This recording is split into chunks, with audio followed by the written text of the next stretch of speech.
সুপ্রিয় দর্শক মণ্ডলী, আপনাদের সবাইকে আমন্ত্রণ জানাচ্ছি ডিবেট ফর ডেমোক্রেসি ও এটিএন বাংলার যৌথ আয়োজনে আয়োজিত ইউসিবি পাবলিক পার্লামেন্ট বিতর্ক প্রতিযোগিতার আজকের অনুষ্ঠানে আমাদের আজকের এই ছায়া সংসদে যে বিষয় নির্ধারিত হয়েছে সেটি হচ্ছে এই সরকার মনে করে যে দলীয় ভিত্তিতে স্থানীয় সরকার নির্বাচন তৃণমূল পর্যায়ে গণতন্ত্রকে সুসংগত করছে।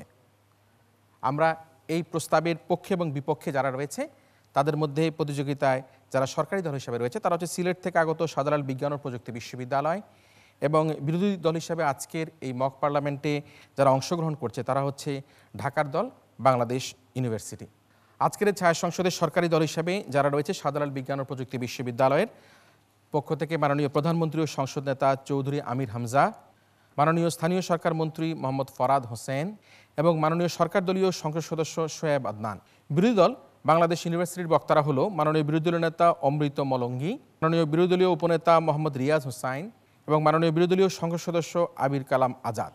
আমাদের আজকের এই প্রতিযোগিতায় যে তিনজন সম্মানিত বিচারক আমাদের সাথে বিচার কার্য সম্পাদন করবেন, এবার তাদের সাথে আমরা পরিচয় করে দিয়েছি। আমাদের সাথে রয়েছেন ডক্টর এস এ মোর্শেদ, প্রাক্তন বিতার্কিক ও উন্নয়ন যোগাযোগ বিশেষজ্ঞ, রয়েছেন সাংবাদিক দৌলত আক্তার মালা, বিশেষ প্রতিনিধি ফিনান্সিয়াল এক্সপ্রেস, এবং আরও রয়েছেন জনাব আবু মোহাম্মদ রইস, প্রাক্তন বিতার্কিক, লেখক ও সহযোগী অধ্যাপক, বাংলা বিভাগ, পাবনা ক্যাডেট কলেজ। সমগ্র বিতর্ক অনুষ্ঠানটি পর্যবেক্ষণ করে আজকের এই তরুণ বিতার্কিকদের বিশ্ববিদ্যালয় শিক্ষার্থীদের বক্তব্যের আলোকে বক্তব্য প্রদান করার জন্য আমাদের সাথে প্রধান অতিথি হিসাবে উপস্থিত রয়েছেন সুশাসনের নাগরিক সুজনের সম্মানিত সম্পাদক ডক্টর বদিউল আলম মজুমদার। আমরা আমাদের প্রধান অতিথির বক্তব্য শুনব আয়োজনের একেবারে শেষে। আমরা শুরু করছি আমাদের আজকের এই ছায়া সংসদ এবং একই সাথে আহ্বান জানাচ্ছি আজকের এই ছায়া সংসদের মাননীয় প্রধানমন্ত্রী ও সংসদ নেতা চৌধুরী আমির হামজাকে তার প্রস্তাব উত্থাপন এবং উত্থাপিত প্রস্তাবের আলোকে বক্তব্য প্রদান করার জন্য। মাননীয় সংসদ নেতা তথা প্রধানমন্ত্রী। মাননীয় স্পিকার, এই সংসদে যে প্রস্তাবটি উত্থাপন করতে চাচ্ছি তা হলো, এই সংসদ মনে করে যে দলীয় ভিত্তিতে স্থানীয় সরকার নির্বাচন তৃণমূল পর্যায়ে গণতন্ত্রকে সুসংগত করছে। মাননীয় স্পিকার এই কথা বলার অপেক্ষা রাখে না যে এই সংসদ বাংলাদেশের সংসদ। মাননীয় স্পিকার, এমন প্রস্তাব উত্থাপনের পূর্বে যে প্রেক্ষাপটে দাঁড়িয়ে এই প্রস্তাবটি উত্থাপন করছি তা মাননীয় স্পিকার সবার সামনে তুলে ধরছি। মাননীয় স্পিকার, গণতন্ত্র পুনরুদ্ধারের পরবর্তীতে আমরা সবসময় দেখে এসেছি মাননীয় স্পিকার, আমাদের জাতীয় রাজনীতিতে মাননীয় স্পিকার দুইটি পক্ষ বিদ্যমান ছিল মাননীয় স্পিকার, এবং আছে। একটি হচ্ছে স্বাধীনতার পক্ষের শক্তি এবং একটি হচ্ছে স্বাধীনতার বিপক্ষের শক্তি মাননীয় স্পিকার। স্বাধীনতার বিপক্ষের শক্তি মাননীয় স্পিকার সবসময় চেয়েছে গণতন্ত্রের যে স্বাদ, সেই স্বাদ থেকে মাননীয় স্পিকার জনগণকে এবং জনমানুষকে দূরে ঠেলে দিতে, এবং স্বাধীনতার পক্ষের শক্তিটি মাননীয় স্পিকার জনগণের স্বাদটি তৃণমূল থেকে শুরু করে কেন্দ্র পর্যন্ত যে মানব রয়েছেন মাননীয় স্পিকার তাদের কাছে ছড়িয়ে দেওয়ার কাজটি করেছেন মাননীয় স্পিকার। মাননীয় স্পিকার, আজকের সংজ্ঞায়নে চলে যাচ্ছে মাননীয় স্পিকার সরাসরি। দলীয় ভিত্তিতে বলতে আমরা যে বিষয়টি বুঝাবো মাননীয় স্পিকার, নির্বাচন কমিশনের নিবন্ধিত যে দলগুলো রয়েছে তাদের যে প্রতীক মাননীয় স্পিকার, সেই প্রতীকের মাধ্যমে তারা যে নির্বাচনে অংশগ্রহণ করছেন সেটিকে দলীয় ভিত্তিতে বুঝাবো। স্থানীয় সরকার বলতে মাননীয় স্পিকার, ক্ষমতার বিকেন্দ্রীকরণের ফলস্বরূপ বাংলাদেশের যে সমস্ত বিভিন্ন প্রতিষ্ঠান রয়েছে মাননীয় স্পিকার, সেই সমস্ত প্রতিষ্ঠানে তাদের যে নির্বাচনে অংশগ্রহণ এবং ভোটদানের যে বিষয়টি মাননীয় স্পিকার, উদাহরণস্বরূপ বলতে পারি মাননীয় স্পিকার, ইউনিয়ন পরিষদ থেকে শুরু করে সিটি কর্পোরেশন পর্যন্ত মাননীয় স্পিকার এর আওতা ব্যাপ্তিত মাননীয় স্পিকার। নির্বাচন বলতে পূর্ব উল্লিখিত যে প্রতিষ্ঠানগুলো রয়েছে সেই প্রতিষ্ঠানসমূহতে জনগণের যে ভোটদান মাননীয় স্পিকার, তারা ভোটদানের মাধ্যমে যে প্রতিনিধি বাছাই করেন মাননীয় স্পিকার তাকে বোঝাবো। তৃণমূল পর্যায়ে বলতে মাননীয় স্পিকার, স্থানীয় সরকারে যে সকল নির্বাচন অনুষ্ঠিত হয় মাননীয় স্পিকার, সে সমস্ত নির্বাচনে মাননীয় স্পিকার অংশগ্রহণকারী জনগণকে বোঝাবো। গণতন্ত্র বলতে বোঝাবো মাননীয় স্পিকার, রাজনৈতিক যে দলগুলো আছে মাননীয় স্পিকার তাদের সাথে তৃণমূলের যে সম্পৃক্ততা থাকে। আজকে মাননীয় স্পিকার যে গুরুত্বপূর্ণ প্রপঞ্চ রয়েছে মাননীয় স্পিকার, সেটি হচ্ছে সুসংহত করেছে বিষয়টি। মাননীয় স্পিকার, তৃণমূলের জনগণের যে রাজনৈতিক দলগুলোর সাথে সম্পৃক্ততা, এর কাঠামোবদ্ধ যে দৃশ্যমানতা মাননীয় স্পিকার, তাকে আমরা সুসংহতকরণ বোঝাবো। এবং এই যে আজকের প্রস্তাব, সেই প্রস্তাবটি মাননীয় স্পিকার তিনটি ক্ষেত্র থেকে আজকে আমরা ব্যাখ্যা করবো মাননীয় স্পিকার। সেই ক্ষেত্রগুলো কী কী মাননীয় স্পিকার লক্ষ্য করুন। আজকে প্রথম ক্ষেত্রটি হচ্ছে তৃণমূল পর্যায়ে দলগুলোর মাননীয় স্পিকার যোগাযোগ ও কার্যক্রম বৃদ্ধি পাচ্ছে কিনা মাননীয় স্পিকার। দ্বিতীয়ত হচ্ছে তৃণমূলে মূলধারার যে জাতীয় রাজনীতি রয়েছে মাননীয় স্পিকার, সেই জাতীয় রাজনীতির প্রাণবন্ত উপস্থিতিটি লক্ষ্য করছি কিনা মাননীয় স্পিকার আমরা। এবং তৃতীয়ত মাননীয় স্পিকার, জনসম্পৃক্ত নেতাপ্রাপ্তির পাইপলাইন স্থাপন হয়েছে কিনা মাননীয় স্পিকার। এই তিনটি ক্ষেত্র থেকে আমরা দেখাতে চেষ্টা করবো মাননীয় স্পিকার তৃণমূলে গণতন্ত্র সুসংহত হয়েছে। আজকে যখন আমরা দেখি মাননীয় স্পিকার, দুটি প্রধান রাজনৈতিক দল বা মূলধারার রাজনৈতিক দলের মাননীয় স্পিকার আজকে পুরো দেশের মানুষ বিভক্ত মাননীয় স্পিকার, সেই জায়গাতে দাঁড়িয়ে আজকে যখন তারা মাননীয় স্পিকার তাদের দোরগোড়ায় মাননীয় স্পিকার তাদের মানুষকে পায়, তাদের দলীয় নেতাদেরকে পায় মাননীয় স্পিকার, তাদের দলীয় প্রতীককে দেখতে পায় মাননীয় স্পিকার, তারা উজ্জীবিত হয় মাননীয় স্পিকার, যেটি শুধুমাত্র সম্ভব ছিল সেই জাতীয় নির্বাচনে মাননীয় স্পিকার।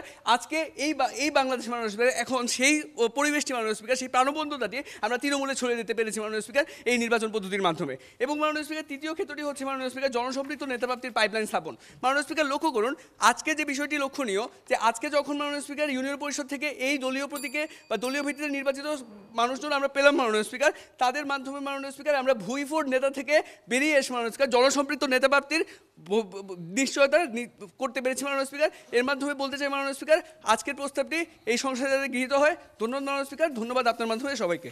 ধন্যবাদ। আমরা আমাদের ছায়া সংসদের মাননীয় সংসদ নেতা প্রধানমন্ত্রী যে স্ট্যান্ডটি সেটি আমরা পেয়েছি, স্বাধীনতার পক্ষের শক্তি এবং বিপক্ষের শক্তির কথা বলেছে। মনোনয়ন কমিটির মাধ্যমে উঠায়ন বৈঠক হয়েছে এবং তৃণমূলের যে রাজনীতি সেখানে মূলধারার রাজনীতি যেটি সেটি তিনি আজকের এই তার বক্তব্যে উল্লেখ করেছেন। আমরা শুনবো আমাদের আজকের আয়োজনে মাননীয় বিরোধী দলীয় নেতা অমৃত মলঙ্গীর কাছ থেকে এবারে তার বক্তব্য। ধন্যবাদ মাননীয় স্পিকার। আজকে সরকারি দলের প্রস্তাবটা শুনে হৃদয়টা ভারাক্রান্ত। সরকারি দল একটা কলঙ্কিত নির্বাচনকে গণতান্ত্রিক বলছেন, তারা এও বলছেন সেই নির্বাচন নাকি ওই তৃণমূলে সুসংহত হয়েছে। তিনি বলছেন যার দল আছে তিনি হচ্ছেন স্বাধীনতার পক্ষের শক্তি, যার দল নেই তিনি স্বাধীনতার বিপক্ষের শক্তি। মাননীয় স্পিকার, একটি নির্বাচন তখনই গণতান্ত্রিক হবে কিংবা তখনই গণতন্ত্রকে সুসংহত করবে যখন ওই নির্বাচন হবে অবাধ, স্বচ্ছ, নিরপেক্ষ এবং সার্বজনীন। কিন্তু ইউপি নির্বাচনে আমরা দেখলাম 113 জন মানুষকে খুন হতে। আমরা দেখলাম এই স্তরের নির্বাচনে 554 ইউপিতে দেশের বড় একটি রাজনৈতিক দলকে মনোনয়নপত্র জমা দিতে দেওয়া হয়নি।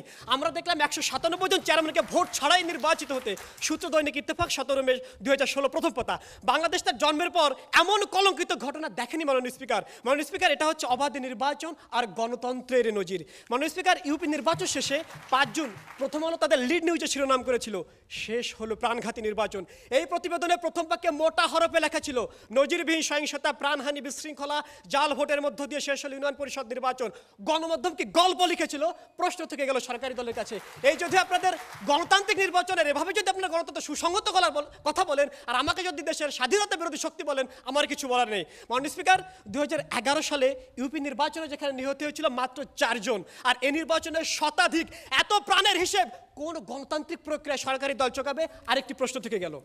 1988 সালের যে স্থানীয় সরকার নির্বাচন, সেখানে যখন 80 জন মারা যায় এবং তখন যে একটি রাজনৈতিক পট পরিবর্তনের প্রভাব পড়ে এবং 2014 সালের জাতীয় নির্বাচনের পরবর্তীতে যে পট পরিবর্তন ঘটে, এটাকে আপনি কিভাবে দেখছেন? আপনি বলছেন 88 জন কিংবা 80 জন মানুষের কথা বলছেন, আর আজকের প্রেক্ষাপটে 113 কিংবা তারও বেশি, এখন পর্যন্ত হিসাব করলে 145 জনের মতো নিহত হয়েছে, 5000-এর মতো মানুষ আহত হয়েছে। আপনি 80 জন দিয়ে এত প্রাণের হিসেব আমাদেরকে মেটাতে পারবেন না। সিটি নির্বাচনের পর যুক্তরাষ্ট্র, যুক্তরাজ্য, এইচআরসি, টিআইবি, ব্রতি সহ বিভিন্ন দেশ আন্তর্জাতিক ও জাতীয় সংস্থা নির্বাচনের অনিয়ম, ভোট জালিয়াতি, ভয়ভীতি প্রদর্শন, সহিংসতার ঘটনায় হতাশা প্রকাশ করে টিআইবি বলেছিল নির্বাচনের গ্রহণযোগ্যতা প্রশ্নবিদ্ধ হয়েছে 30 এপ্রিল 2015। আপনি একটু বলে যান যে আগে যখন নির্বাচন কমিশনে অভিযোগ করতো যে দলীয় প্রতীকে নির্বাচন হওয়া না সত্ত্বেও বিভিন্ন দলীয় নেতা মনোনয়ন প্রার্থীদেরকে সরাসরি দল মানে তাদের পক্ষে সমর্থন দান করতেন, সেটিকে কিভাবে আপনি দেখছেন? আপনি তার মানে বলছেন আগে লুকোচুরি করে অনিয়ম করা হতো আর আপনি এখন নিয়ম করে অনিয়ম করার ব্যবস্থা করছেন। এটা বললে আমার কিছু বলার নেই। দেশি লোকজন টাকা খেয়ে মিথ্যে কথা বলছে কিংবা লিখছে। সরকারি দল যদি এই কথা বলে আমাদের বোকা বানাতে চান, তবে একটু বিদেশিদের কথা বলে আসি। বাঙালি নাকি বিদেশিদের কথা বেশি বিশ্বাস করে। জাতিসংঘ, ইউরোপীয় ইউনিয়নে স্পষ্ট ভাষায় সিটি নির্বাচনের অনিয়ম তদন্ত করে দাবি করে। সেই তদন্ত কত দূর আমি সরকারি দলের কাছে প্রশ্ন রেখে গেলাম। মাননীয় স্পিকার, প্রতিবেদনের বেড়াজাল পেয়ে একটি অলৌকিক তথ্য দিয়ে যায়। সূত্র বাংলাদেশ প্রতিদিন, 13 মে প্রথম পাতা। ভোট পড়েছে অস্বাভাবিক বেশি, কোথাও শতভাগ তদন্ত ইসি। এই শিরোনামের প্রতিবেদন ইসির বরাদ দিয়ে বলা হয় ইউপি নির্বাচনের তৃতীয় ধাপে খাগড়াছড়ির মাটিরাঙ্গা উপজেলা বেলছড়িতে ইউপিতে সর্বোচ্চ প্রদত্ত ভোটের হার দেখানো হয় 196%। একইভাবে নওগাঁর নিয়ামতপুর উপজেলার চন্দননগর ইউনিপিতে ভোটের হার দেখানো 107%। কয়েক স্থানে মৃত ব্যক্তিও নাকি ভোট দিয়েছেন। এত ভোট কি ভূতে দিয়ে গেল? আর আপনারা এভাবে দলীয় নিয়ম চালু করে আপনারা বলছেন গণতন্ত্র সুসংহত হয়েছে। আমিও বলছি সুসংহত হয়েছে। সেই সুসংহত হয়েছে একটি নির্দিষ্ট রাজনৈতিক দলের গণতন্ত্র, আমার গণতন্ত্র নয়। এবার আপনি যদি বলেন আমার দল নেই, আমি নির্বাচন করতে চাই, আমাকে যদি আপনি স্বাধীনতা বিরোধী বলে আখ্যা দেন, আমার কিছু বলার নেই। ভারাক্রান্ত হৃদয় নিয়ে ঘরে ফিরে যাব। আর বাংলাদেশের নির্বাচন সংস্কৃতিতে কোনোভাবেই এই দলীয় নির্বাচন অপরিহার্য হতে পারে না। তৃণমূল পর্যায়ে গণতন্ত্র রক্ষার জন্য দলীয় নির্বাচন কখনোই অপরিহার্য হতে পারে না। 20 বছর পরে নির্বাচন কমিশনকে যদি শক্তিশালী করে দেশের রাজনৈতিক শৃঙ্খলা ফিরিয়ে এনে যদি নির্বাচন করতে পারেন, তখন আপনাদের সাথে এই মঞ্চে আরেকবার বিতর্ক হবে। সেই নিমন্ত্রণ দিয়ে গেলাম। ধন্যবাদ সংসদকে। লুকোচুরি করে আগে অনিয়ম ছিল, এখন নিয়ম করে অনিয়মের কথা বললেন মাননীয় বিরোধী দলীয় নেতা। মৃত ব্যক্তি নাকি ভোট দিয়েছে। সম্মানিত বিচারকরা রয়েছে, শুনছিলাম আজকের এই ছায়া সংসদের বিরোধী দলীয় নেতার বক্তব্য। শুনবো আবার এখানে যিনি উপস্থিত রয়েছেন আজকের এই সংসদে স্থানীয় সরকার মন্ত্রীর দায়িত্বে ছায়া সংসদে, মোহাম্মদ ফরহাদ হোসেনের কাছ থেকে তার বক্তব্য। মাননীয় স্পিকার, আজকে আমাদের দলের যে 3টি ক্ষেত্র ছিল তার মধ্যে প্রথম 2টি ক্ষেত্র আমি বিশ্লেষণ করে যাব এবং তৃতীয় যে ক্ষেত্রটি সেটি আমার দলের সাংসদ এসে বিশ্লেষণ করে যাবেন। কিন্তু সেই বিশ্লেষণে যাওয়ার পূর্বে আমি চলে যাচ্ছি মাননীয় বিরোধী দলীয় নেতার কথায়। তিনি আজকে সহিংসতা বা অনিয়মের কথা বারবার খুব জোরে সোরে উচ্চারণ করার মাধ্যমে এটি প্রমাণ করার চেষ্টা করে গেছেন যে হয়তো বা আজকের যে নির্বাচন সেই নির্বাচনটি হয়তো প্রশ্নবিদ্ধ হয়েছে এবং সেই নির্বাচন গণতন্ত্রকে সুসংহত করেনি মাননীয় স্পিকার। কিন্তু মাননীয় স্পিকার লক্ষ্য করুন, আমরা যদি অতীতের যে জাতীয় নির্বাচনগুলো হয় যেটা দলীয় ভিত্তিতে হয় এবং যে স্থানীয় সরকার নির্বাচনগুলো হয় যেটা নির্দলীয় ভিত্তিতে আগে হয়েছে, যে 8টি নির্বাচন আমরা পেয়েছি, সেখানেও আমরা নির্বাচন পূর্ববর্তী, নির্বাচনকালীন এবং নির্বাচন পরবর্তী সহিংসতা কিন্তু আমরা দেখেছি। অর্থাৎ মাননীয় স্পিকার, এই যে সহিংসতার ঘটনা, এই যে অনিয়মের ঘটনা, এই অনিয়মের ঘটনা আমাদের রাজনীতিতে নির্বাচনের সাথে ওতপ্রোতভাবে জড়িত একটি বিষয়। কিন্তু মাননীয় স্পিকার, লক্ষ্য করতে হবে, লক্ষণীয় বিষয় হচ্ছে এই যে অনিয়ম বা সহিংসতা, সেই সহিংসতা কেন হচ্ছে? মাননীয় স্পিকার, পয়েন্ট অফ ইনফরমেশন 1988 সালের যে স্থানীয় সরকার নির্বাচন, সেই নির্বাচনে 80 জন নিহতের ঘটনা। মাননীয় স্পিকার, লক্ষ্য করুন,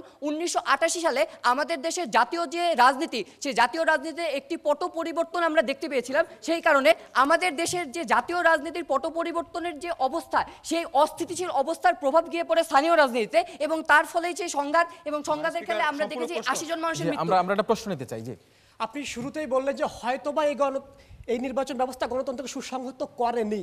আমরা বলছি করেছে, আপনি বলছেন করেছে, আমরা বলছি করেনি। আমরা কিন্তু ওই গেলবারের নির্বাচনটার কথা বলছি, আপনাকে স্মরণ করে দিয়ে গেলাম।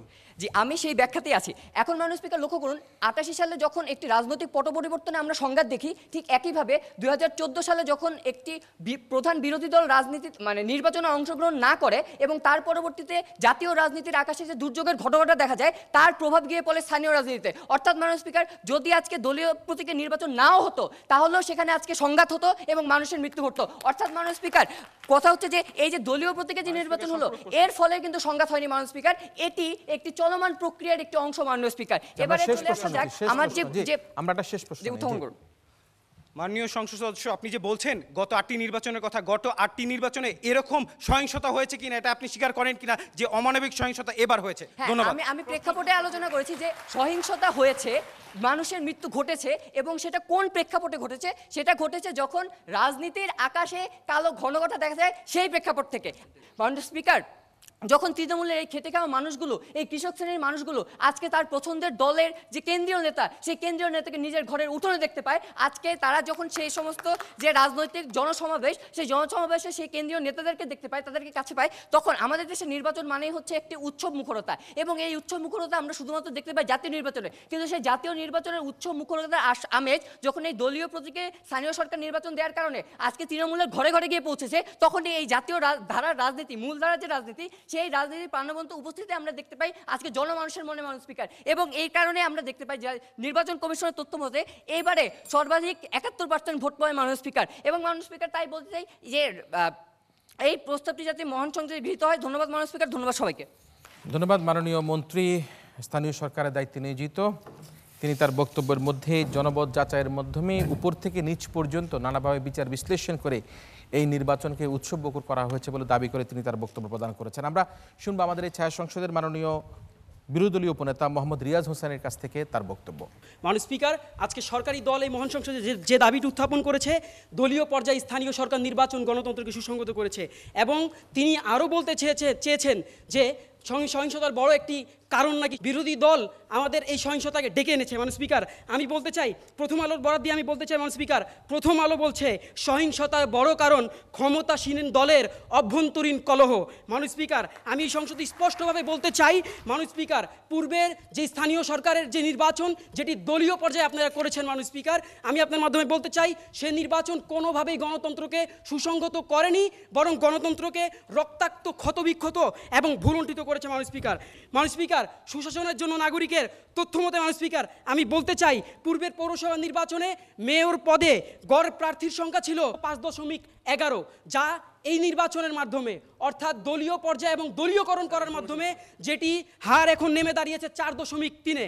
মাননীয় স্পিকার, আমরা বলতে চেয়েছি এর পূর্বে বাংলাদেশের মানুষ এত রক্তের সাক্ষী আর কখনো হয়নি মাননীয় স্পিকার। মাননীয় স্পিকার, ভোলার স্কুল ছাত্র নোমান, মাননীয় স্পিকার আমি আবারও বলছি স্কুল ছাত্র নোমান, স্কুল ছাত্র মাজেদ, কুষ্টিয়ার সদর উপজেলার কৃষক শাহিন, নড়াইলের কাশেম এবং 4 জন নারী, 3 জন শিশু, 3 জন মেয়র প্রার্থী, 1 জন চেয়ারম্যান প্রার্থী সহ মাননীয় স্পিকার একে একে ঝরে গেছে 113টি প্রাণ। মাননীয় স্পিকার, আমি স্মরণ করিয়ে দিতে চাই স্বৈরাচারী শাসন আমলেও মাননীয় স্পিকার এত রক্ত আর কখনো ঝরেনি। মাননীয় স্পিকার, আমরা যদি পূর্বের ইউপি নির্বাচনের দিকে তাকাই, মাননীয় স্পিকার, আমরা দেখতে পাবো প্রথম ধাপে 54 জন, দ্বিতীয় ধাপে 34 জন, তৃতীয় ধাপে 29 জন, চতুর্থ ধাপে 34 জন, পঞ্চম ধাপে 39 জন এবং ষষ্ঠ ধাপে 27 জন। মাননীয় স্পিকার 217 জন তাদের নির্বাচিত হতে ভোট লাগেনি, কারণ তারা নমিনেশন উইথড্র করার জন্য প্রেসার দিয়ে মাননীয় স্পিকার সেখানে বিনা প্রতিদ্বন্দ্বিতায় তারা নির্বাচিত হয়েছে। মাননীয় স্পিকার, আমি বলতে চাই স্থানীয় সরকার বিশেষজ্ঞ ডক্টর তোফায়েল 27 এপ্রিল যুগান্তরে বলেছেন ইউপি নির্বাচন প্রশ্নবিদ্ধই নয় গুলিবিদ্ধ। মাননীয় স্পিকার সিপিবি সভাপতি মুজাহিদুল ইসলাম সেলিম বলেছেন ইউপি নির্বাচনের মাধ্যমে জনগণের ভোটের অধিকারে সর্বশেষ পেরেক ঠুকে দেওয়া হয়েছে। মাননীয় স্পিকার, বিদেশি রাষ্ট্রদূত রহিম মার্শিয়া বান্নিকট এই নির্বাচনকে গণতান্ত্রিক প্রক্রিয়ার জন্য মহা বিপর্যয় বলে উল্লেখ করেছেন। মাননীয় স্পিকার, এ ধরনের নির্বাচনী সিদ্ধান্ত নেওয়ার পূর্বে অবশ্যই উচিত ছিল রাজনৈতিক দলগুলোর সাথে উন্মুক্ত আলোচনা হলে আপনারা বুঝতে পারতেন এই পর্যায়ে এই পদ্ধতি সম্পূর্ণরূপে ভঙ্গুর একটি পদ্ধতি। মাননীয় স্পিকার, আমরা যদি 13 জানুয়ারি অনলাইন জরিপের দিকে তাকাই, মাননীয় স্পিকার, সেখানে 73 ভাগ মানুষ দলীয় পর্যায়ে নির্বাচনের বিপক্ষে ভোট দিয়েছে। মাননীয় স্পিকার, ধন্যবাদ। মাননীয় স্পিকার, ধন্যবাদ আমাদের আজকের এই বিরোধী দলীয় উপনেতাকে তার বক্তব্যের জন্য। তিনি একজন স্থানীয় সরকার বিশ্লেষকের উদাহরণ দিয়ে বলল ইউনিয়ন পরিষদ যে নির্বাচন হয়েছে সেটি নাকি গুলিবিদ্ধ নির্বাচন হয়েছে এবং রাজনৈতিক দলগুলির সাথে একটা আলোচনা করে যদি নির্বাচন করা হতো তাহলে হয়তোবা আমরা একটা ভালো প্রেক্ষাপট তৈরি করতে পারতাম। আমরা শুনবো আজকের এই ছায়া সংসদের মাননীয় সদস্য সরকারি দলের সোয়েব আদনানের কাছ থেকে এবার তার বক্তব্য। মাননীয় স্পিকার, প্রথমে চলে যাচ্ছি আমাদের বিরোধী দলীয় উপনেতার কথায়। তিনি মনোনয়ন বাতিলের একটি হাইপোথিসিস দাঁড় করিয়ে গেলেন এবং এই হাইপোথিসিসের মাধ্যমে তিনি বলতে চাচ্ছেন যে এই মনোনয়ন বাতিল করে নাকি 289টি ইউনিয়ন পরিষদে কোনো নির্বাচন ছাড়াই একজন নির্বাচিত হয়ে গিয়েছেন।